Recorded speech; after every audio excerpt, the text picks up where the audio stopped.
Hello friends, എല്ലാവർക്കും നമസ്കാരം. നിങ്ങൾ ഏവരും കാത്തിരിക്കുന്ന നയനയുടെയും ആദർശിന്റെയും ഇന്നത്തെ വിശേഷത്തിലേക്ക് എല്ലാ കൂട്ടുകാർക്കും സ്വാഗതം. എല്ലാവർക്കും നല്ലൊരു ദിവസം ആശംസിച്ചു കൊണ്ട് തന്നെ നമുക്ക് ഇന്നത്തെ വിശേഷത്തിലേക്ക് കടക്കാം. അതിനു മുമ്പായിട്ട് ആരെങ്കിലും നമ്മുടെ ഈ ചാനൽ ആദ്യമായിട്ട് കാണുന്നുണ്ടെങ്കിൽ ഇതുവരെ സബ്സ്ക്രൈബ് ഒന്നും ചെയ്തു വെച്ചിട്ടില്ല എങ്കിൽ തീർച്ചയായിട്ടും ഒന്ന് സബ്സ്ക്രൈബ് ചെയ്തു വെച്ചോളൂ കേട്ടോ. അതിനോടൊപ്പം നമ്മുടെ വീഡിയോ ഇഷ്ടപ്പെടുന്നവര് ഈ വീഡിയോ കാണുന്നതിനോടൊപ്പം തന്നെ ഒരു ലൈക്ക് അടിച്ചിട്ട് കാണണേ. അപ്പൊ നമുക്ക് നേരെ വിശേഷത്തിലേക്ക് കടക്കാം. തുടങ്ങുമ്പോൾ തന്നെ കാണിക്കുന്നത് അനന്തപുരി തറവാട്ടിലേക്ക് ജാമ്യം കിട്ടിയ അനിയെ കൊണ്ടുവരാണ്. അപ്പൊ അനിയെ കൊണ്ടുവന്നു. അപ്പം അനന്തമൂർത്തിയും നമ്മുടെ മുത്തശ്ശിയും ഒക്കെ അറിയുന്നത് ഇപ്പോഴാണ്. അനി പോലീസ് സ്റ്റേഷനിൽ കയറി, അതുപോലെ ഇങ്ങനെ സംഭവം നടന്നു, ജയിലിലേക്ക് പോകാൻ പോവുകയാണ്, ഇതുപോലെ ഒരു 10 കോടി രൂപ അനാമികയ്ക്കും അനാമികയുടെ കുടുംബത്തിനും കൊടുത്തു എന്നൊക്കെ അറിഞ്ഞിട്ട് നമ്മുടെ മുത്തശ്ശൻ പൊട്ടിത്തെറിക്കുകയാണ്. അപ്പോഴത്തേക്കും അനി കയറി വന്നു. അനി കയറി വന്ന ഉടനെ തന്നെ അനിയെ കണ്ടതും പെട്ടെന്ന് നമ്മുടെ ജാനകിയൊക്കെ ഇമോഷണൽ ആവുകയാണ്. മകന് ജാമ്യം കിട്ടിയില്ലോ, അങ്ങനെ കെട്ടിപ്പിടുത്തമൊക്കെ നടക്കുന്നു, കരച്ചിലൊക്കെ നടക്കുന്നു. അപ്പൊ ഇതിനിടയിൽ നമ്മുടെ അനന്തമൂർത്തി ഓരോ കാര്യങ്ങളൊക്കെ സംസാരിക്കുന്നുണ്ട്.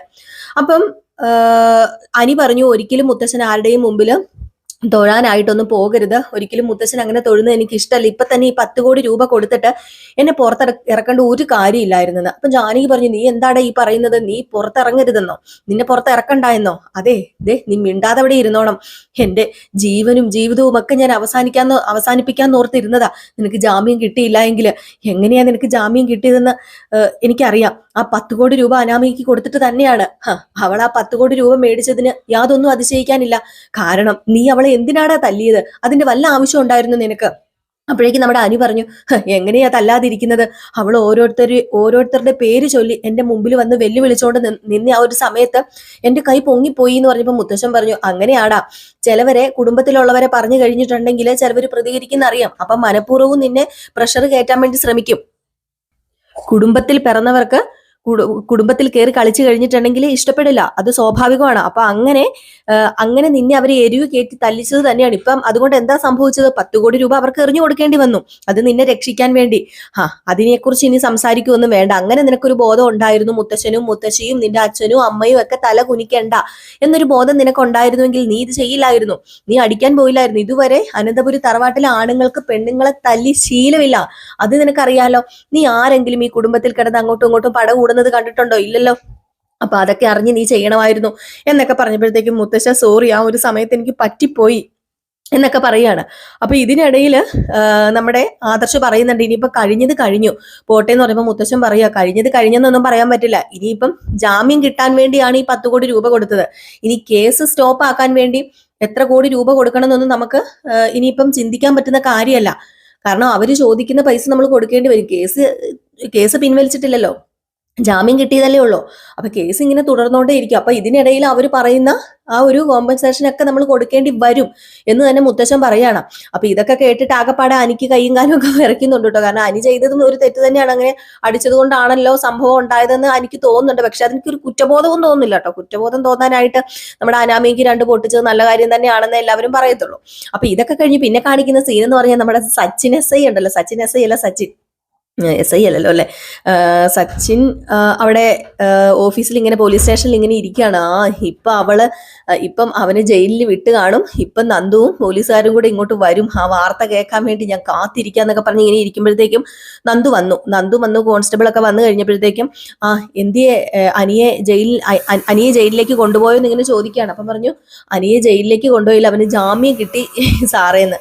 ഇത് കേട്ടത് സച്ചി അങ്ങ് ഞെട്ടിപ്പോയിട്ട്. പക്ഷെ പുറത്ത് പ്രകടമാക്കാൻ പറ്റില്ലല്ലോ. പുറത്ത് എങ്ങനെയാ പ്രകടമാക്കുന്നത്? പുറത്ത് ഇനിയിപ്പം സച്ചിക്ക് അനിയോട് ദേഷ്യം ഉണ്ടെന്നൊന്നും പ്രകടിപ്പിക്കാൻ അനിയുടെ മുമ്പിൽ പറ്റില്ലല്ലോ. അപ്പൊ അതുകൊണ്ട് തന്നെ നമ്മുടെ സച്ചി എന്ത് ചെയ്തു? അത് നല്ല കാര്യമാണല്ലോ, ജാമ്യം കിട്ടാൻ വേണ്ടിയല്ലേ നമ്മളും പ്രാർത്ഥിച്ചതും ഒക്കെ. ജാമ്യം കിട്ടാൻ വേണ്ടിയല്ല, അന്ന് നമ്മൾ മജിസ്ട്രേറ്റിന്റെ അടുത്ത് കൊണ്ടുപോകാത്തത് എത്ര നന്നായി ഇപ്പൊ തോന്നുന്നില്ലേ? നമ്മളന്ന് മജിസ്ട്രേറ്റിന്റെ അടുത്ത് കൊണ്ടുപോയെങ്കിൽ അന്ന് രാത്രി തന്നെ അവനെ ജയിലിലേക്ക് പറഞ്ഞു വിടുകയുള്ളായിരുന്നു. ഇപ്പൊ എന്റെ ബുദ്ധി അത് പ്രവർത്തിച്ചത് നല്ലതാണെന്ന് നന്ദുവിന് മനസ്സിലായില്ലേ എന്നിങ്ങനെ ചോദിക്കുമ്പോഴത്തേക്കും നന്ദു പറയുന്നുണ്ട്, അല്ലെങ്കിലും അവന് ജാമ്യം കിട്ടിയത് വേറൊന്നും കൊണ്ടും അല്ല, അനന്തപുരി തറവാട്ടുകാർ ഇതിൽ ഇടപെട്ടിട്ടുണ്ട്. അതുപോലെ അനാമിക അത്രയ്ക്ക് നല്ല ആളൊന്നും അല്ല സാറേ. അവളെ കുറിച്ച് പറയാനാണെങ്കിൽ ഒരുപാടുണ്ട്. അവൾ അങ്ങനെയാണ്. പിന്നെ ഈ 10 കോടി രൂപ എങ്ങാണ്ട് അനന്തപുരി തറവാട്ടുകാരെ എറിഞ്ഞു കൊടുത്തിട്ട് തന്നെയാണ് അനിയെ ജാമ്യം എടുത്തുകൊണ്ട് പോയത് എന്നൊക്കെ ഇങ്ങനെ നമ്മുടെ സച്ചിനോട് പറയാണ്. അപ്പൊ സച്ചിൻ ഇതൊക്കെ കേട്ടിട്ട് കലിപ്പാണെങ്കിലും പുറത്ത് നല്ല രീതിയിൽ തന്നെ നിൽക്കുകയാണ്, അനിയെ സപ്പോർട്ട് ചെയ്ത് തന്നെ നിൽക്കുകയാണ്. അപ്പൊ നന്ദു ഉത്തരവും പറഞ്ഞിട്ട് പോയപ്പോഴത്തേക്കും കോൺസ്റ്റബിൾ പറഞ്ഞു, സാറിന്റെ ഉദ്ദേശം എന്തായിരുന്നെന്ന് എനിക്ക് അറിയായിരുന്നു, പക്ഷെ അതൊന്നും നടന്നില്ലല്ലേ. എന്റെ എന്തുദ്ദേശം? താൻ എന്താ ഈ പറയുന്നത്? അല്ല, സാറിന് ആ ഹനി ജയിലിൽ കിടക്കണം എന്നല്ലായിരുന്നു ആഗ്രഹം. എനിക്ക് അങ്ങനെയൊന്നും ഒരു ആഗ്രഹവും ഇല്ലായിരുന്നു. എന്തിനാ സാറേ എന്നോട് സാർ നോണ പറയുന്നത്? സാറിനറിയാം നിങ്ങൾക്കിടയിൽ അവൻ ഒരു തടിക്കഷണം ആവുന്ന, ആ തടിക്കഷണത്തെ ഉരുട്ടി മാറ്റാൻ നോക്കിയതല്ലേ സാറേ, പക്ഷെ നടന്നില്ലല്ലേ. തന്നോടല്ല പറഞ്ഞ മിണ്ടാതിരിക്കാനായിട്ട്. താൻ എന്റെ വായിൽ നിന്ന് കേൾക്കും. സാർ അവിടെ വന്നിരുന്നെങ്കിൽ ഒരുപക്ഷെ അവൻ ജയിലിലേക്ക് പോയേനെ. അത് പിന്നെ ഇങ്ങനെയുള്ള കേസിനൊന്നും എനിക്ക് വരാൻ പറ്റില്ല എന്ന് അറിയത്തില്ലേ? അത് പ്രോട്ടോകോൾ പ്രകാരം അത് നടക്കുന്ന കാര്യമല്ല. അപ്പൊ അതുകൊണ്ടല്ലേ ഞാൻ വരാതിരുന്നത്. പിന്നെ നന്ദുവിനെ കുറിച്ചോ അനിയെ കുറിച്ചോ താൻ ഇനി സംസാരിക്കരുത്. നന്ദുവിന് അവനെ ഇഷ്ടമൊന്നുമല്ല, നന്ദുവിന് അവനോട് വലിയ താല്പര്യമൊന്നുമില്ല. ആര് പറഞ്ഞു സാറേ നന്ദു മേഡത്തിന് താല്പര്യമില്ലെന്ന്? ഇപ്പൊ നന്ദു മേഡം പറഞ്ഞത് കേട്ടിട്ട് പോയിട്ട് അനി എന്ന് പറയുന്ന ആ പയ്യന്റെ അടുത്ത് തന്നെയാ നന്ദു മേഡത്തിന് താല്പര്യമുള്ളത്. അങ്ങനെയാ എനിക്ക് തോന്നുന്നത്. അത് തനിക്ക് തോന്നുന്നതല്ലേ, താൻ പൊക്കെ എന്നും പറഞ്ഞ് നമ്മുടെ സച്ചിൻ അയാളെ ഓടിച്ചു വിടുകയാണ് കേട്ടോ. സച്ചിൻ ഇങ്ങനെ നിന്ന് ചിന്തിക്കുകയാണ്. ഏതായാലും സച്ചിൻ ഇത് കഴിഞ്ഞ് നേരെ ചെല്ലുന്നത് കനകയുടെയും ഗോവിന്ദന്റെ അടുത്താ. അങ്ങനെ സച്ചിൻ വന്നതും കനകയും ഗോവിന്ദനും സച്ചിനെ അകത്ത് കയറ്റി ഇരുത്താണ്. കാരണം സച്ചിനെ ഭയങ്കര ഇഷ്ടമാണല്ലോ കനകയ്ക്കും ഗോവിന്ദനും. അങ്ങനെ അനിയെക്കുറിച്ച് തന്നെയാണ് പറയാനുള്ളത്. ഏതായാലും അയാൾക്ക് ജാമ്യം കിട്ടിയല്ലോ. ഞാനും ഒരുപാട് അതിന് പ്രയത്നിച്ചിട്ടുണ്ട് അച്ഛാ. അയാൾക്ക് ജാമ്യം കിട്ടിയത് നല്ല കാര്യം തന്നെയാണ്, പക്ഷെ അയാൾ ചെയ്തത് തെറ്റാ. അങ്ങനെ ഒരു പെണ്ണിനെ തല്ലുന്നത് അത്രയ്ക്ക് നന്നല്ലല്ലോ എന്ന് പറയുമ്പോഴത്തേക്കും കനക പറയുന്നുണ്ട്, അയ്യോ മോനെ അങ്ങനെയൊന്നും പറയല്ല, അവളെ ഓരോ സാധനം എന്നറിയാമോ, പാവ അനി എന്ന് പറയുന്ന പയ്യനെ അവൾ അതുപോലെ ഇട്ട് കൊന്നിട്ടുണ്ട്. ഇതിപ്പോ ഒരു വിവാഹം നടന്നിട്ട് അവര് ഒരുമിച്ച് ജീവിച്ചിട്ട് പോലും ഇല്ല, അതുപോലെ തലതിന്നലായിരുന്നു അവളുടെ ആ ഒരു സ്വഭാവത്തിന് അടിയല്ല, അവളെ തല്ലി കൊല്ലുക ചെയ്യേണ്ടത് എന്നൊക്കെ ഇങ്ങനെ പറഞ്ഞപ്പോഴത്തേക്കും അതൊക്കെ ശരിയാണെങ്കിലും പെണ്ണുങ്ങളെ തല്ലുന്ന അത്രയ്ക്ക് നല്ല കാര്യമല്ലല്ലോ.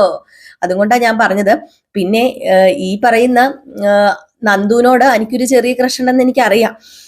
എന്നിരുന്നാൽ പോലും ഇനിയിപ്പം വെച്ച് നീട്ടിക്കൊണ്ട് പോകരുത്. നമുക്ക് വിവാഹം എത്രയും പെട്ടെന്ന് നടത്തണം, അല്ലെങ്കിൽ എൻഗേജ്മെന്റ് എങ്കിലും നടത്തി വെക്കണം എന്ന് പറയുമ്പം അതിനിപ്പോ എന്താ മോനെ, എൻഗേജ്മെന്റ് നടത്തി വെക്കാലോ.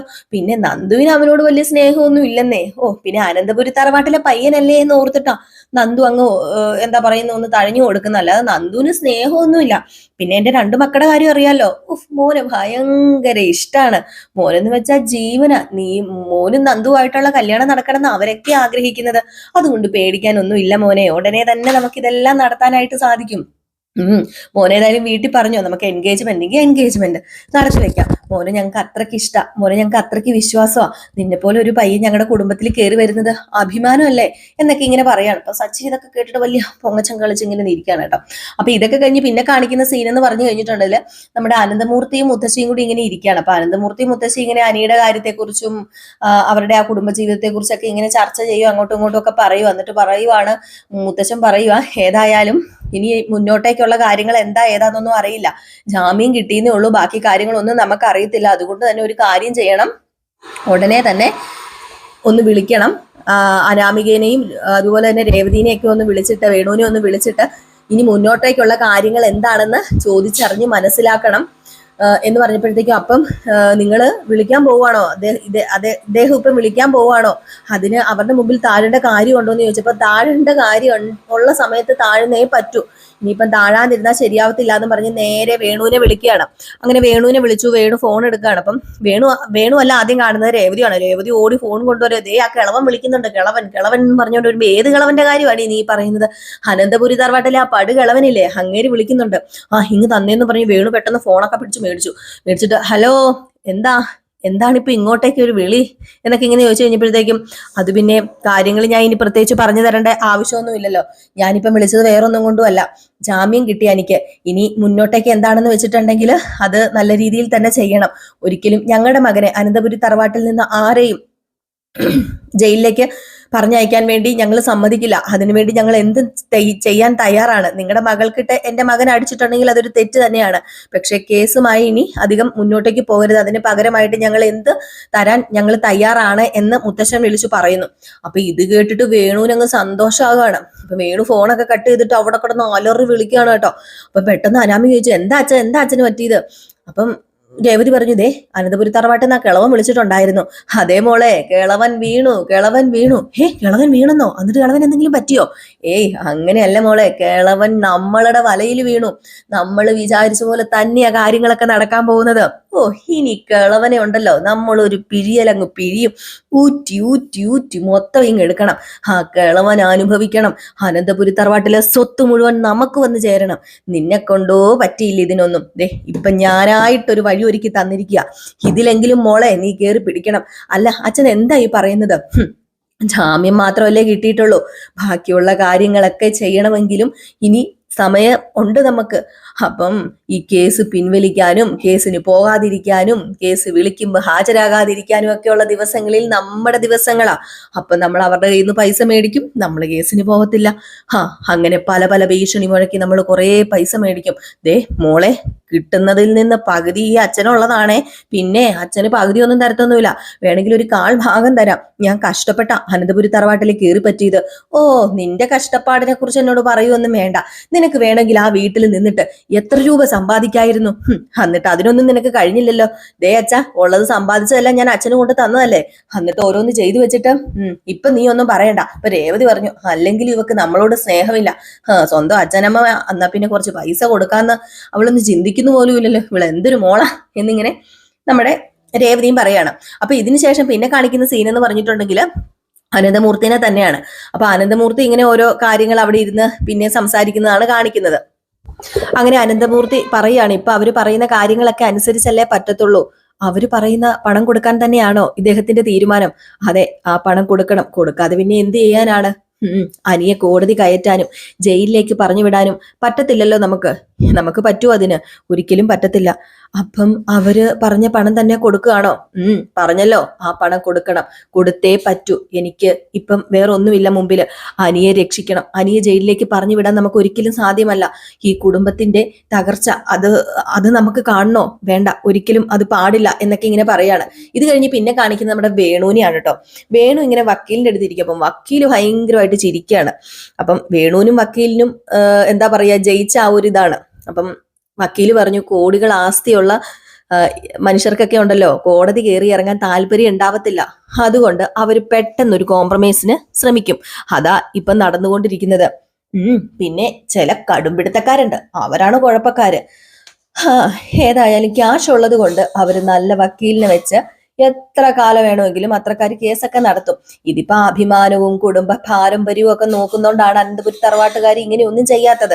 നമുക്ക് പിന്നെ കേസ് നടത്തി സമയം കളയാനും പൈസ കളയാനും ഒന്നും ഇല്ലല്ലോ. അതെ വക്കീലെ, ഈ പറയുന്ന അനന്തമൂർത്തി ഒരു അഭിമാനിയാണെന്ന് എനിക്ക് മാത്രമല്ലല്ലോ, ഇപ്പം വക്കീലിനും അറിയാലോ, ഈ നാട്ടിലുള്ള എല്ലാവർക്കും അറിയാം. അതെ അങ്ങേര് മാത്രമല്ല, എന്നെ കണ്ടുവന്ന അങ്ങയുടെ മരുമകളും അങ്ങനെ തന്നെയാ. അവർക്ക് എങ്ങനെയെങ്കിലും ഈ കേസ് ഒന്ന് തീർക്കണം, ഒഴിവാക്കണം. അതിനുവേണ്ടി അവർ ഓരോന്ന് പറയുന്നത്. അങ്ങനെയെങ്കിൽ കുറച്ചും കൂടെ പൈസ കൂട്ടി ചോദിക്കായിരുന്നു അല്ലേ സാറേ? അത് ഞാൻ തന്നോട് അങ്ങോട്ട് പറയാൻ വരുമായിരുന്നടോ. എത്ര പൈസ വേണമെങ്കിലും ചോദിച്ചാൽ അവര് ഒരു കൂസലും ഇല്ലാതെ തരും. കാരണം ഇപ്പം അവർക്ക് രക്ഷപ്പെടണം. എന്നാ പിന്നെ വക്കീൽ സാർ ഒരു 20 കോടി അങ്ങോട്ട് പറഞ്ഞു. ആ മൂർത്തി വരുമ്പോഴത്തേക്കും എല്ലാം കഴിയുമ്പോൾ താൻ കൈ മലർത്തിക്കൊണ്ട് പോവരുത്. കിട്ടുന്നതിന്റെ 25% എന്റെ ഫീസ്, അറിയാലോ. എത്ര കിട്ടിയാലും അതിന്റെ 25%. ഓ, അപ്പൊ 20 കോടി കിട്ടിയാൽ 5 കോടി ഇവന്റെ പോക്കറ്റിൽ, അത്യാഗ്രഹി എന്നിങ്ങനെ നമ്മുടെ വേണു മനസ്സിൽ വിചാരിക്കാം. അപ്പം വക്കീല് പറയാ, എടോ വേണു, താൻ കണക്ക് കൂട്ടുന്നത് എന്താണെന്നൊക്കെ എനിക്ക് നന്നായിട്ട് മനസ്സിലായി. എടോ 10 കോടി ചോദിക്കാനല്ലേ താൻ പറഞ്ഞത്? അത് ഞാൻ ചോദിച്ചു. 10 കോടി കിട്ടിയപ്പം തനിക്ക് 2.5 കോടി എനിക്ക് തരാൻ പറ്റിയില്ലേ? പക്ഷേ ഇവിടെ 15 കോടിയാണെങ്കിലും 20 കോടിയാണെങ്കിലും തനിക്ക് കിട്ടാനുള്ള 10 കോടി തനിക്ക് കിട്ടും. 20 കോടിയാണെങ്കിൽ 15 കോടിയോളം തന്റെ കയ്യിൽ വരാൻ പോവല്ലേ? അപ്പോഴും അയാൾ കണക്ക് കൂട്ടിക്കൊണ്ടിരിക്കുക. എന്താടോ തനിക്ക്? അയ്യോ, ഞാൻ കണക്ക് കൂട്ടിയതും കുറച്ചൊന്നും അല്ല സാറേ, ഞാൻ വേറെ ചില കാര്യങ്ങൾ ആലോചിച്ചതാ. ഓ, ആണല്ലേ? താൻ ഈ സമയത്ത് അതേപ്പറ്റി അല്ലാതെ വേറെ എന്ത് മലമറിക്കുന്ന കാര്യങ്ങൾ ആലോചിക്കുന്നത്? ഓ, എന്റെ കണ്ണിൽ കരടേതാൻ നോക്കുകയാണല്ലേ? ദേ ഒരു കാര്യം ഞാൻ പറയുക, ഉള്ളത് കൂടി ഇല്ലാതാക്കി കളയരുത്. സാറ് ചോദിച്ചോ? സാറ് ചോദിക്കുന്ന തുക ഞാൻ തന്നിരിക്കും, എത്ര വേണമെങ്കിലും തരാം. പക്ഷെ ഞാൻ ആവശ്യപ്പെടുന്ന തുക അനന്തമൂർത്തിയുടെ കയ്യിൽ നിന്ന് സാറ് മേടിച്ച് എനിക്ക് തരണം. അത് ഞാൻ ഏറ്റല്ലോ. അഭിമാനിയായിട്ടുള്ള അനന്തമൂർത്തി വാലും ചുരുട്ടി നമ്മുടെ അടുത്തേക്ക് വരികയാണ്. ആ അവസരം നമ്മൾ കൃത്യമായിട്ട് പ്രയോജനപ്പെടുത്തണം. അതെ, കളയാൻ പാടില്ല. ആ അവസരം നമ്മൾ പ്രയോജനപ്പെടുത്തും സാറേ എന്നും പറഞ്ഞ് ഇങ്ങനെ നമ്മുടെ വേണു ഇരിപ്പുണ്ട് കേട്ടോ. ഏതായാലും ഈ സമയത്ത് അനന്തമൂർത്തി അകത്തേക്ക് കയറി വരികയാണ്, വക്കീലിന്റെ ഓഫീസിലേക്ക് കയറി വരികയാണ്. ഏതായാലും ആ സമയത്ത് വക്കീൽ പെട്ടെന്ന് എണീക്കുന്നു. അങ്ങനെ അനന്തമൂർത്തി വരുന്നു. ഈ ഒരു സീൻ കാണിച്ചിട്ടാട്ടോ ഇന്നത്തെ വിശേഷം അവസാനിക്കുന്നത്. അപ്പൊ എല്ലാവരും കാത്തിരിക്കുക അടുത്ത വിശേഷത്തിനായിട്ട്. ഇനി അനന്തമൂർത്തിയുടെ തീരുമാനങ്ങൾ ഓരോന്നായിട്ട് കേൾക്കുമ്പം നമ്മുടെ വേണുവിന്റെ ഞെട്ടലൊക്കെ നമുക്ക് കാണാം കേട്ടോ. അപ്പൊ അതിനെക്കുറിച്ചൊന്നും കൂടുതൽ ഞാനിപ്പോ പറയുന്നില്ല, നാളത്തെ വിശേഷത്തിൽ പറയട്ടെ. അപ്പൊ എല്ലാവർക്കും വീണ്ടും നല്ലൊരു ദിവസം ആശംസിച്ചുകൊണ്ട് നിർത്തുന്നു. Tata bye bye. ലൈക്ക് അടിക്കാൻ മറക്കരുതേ.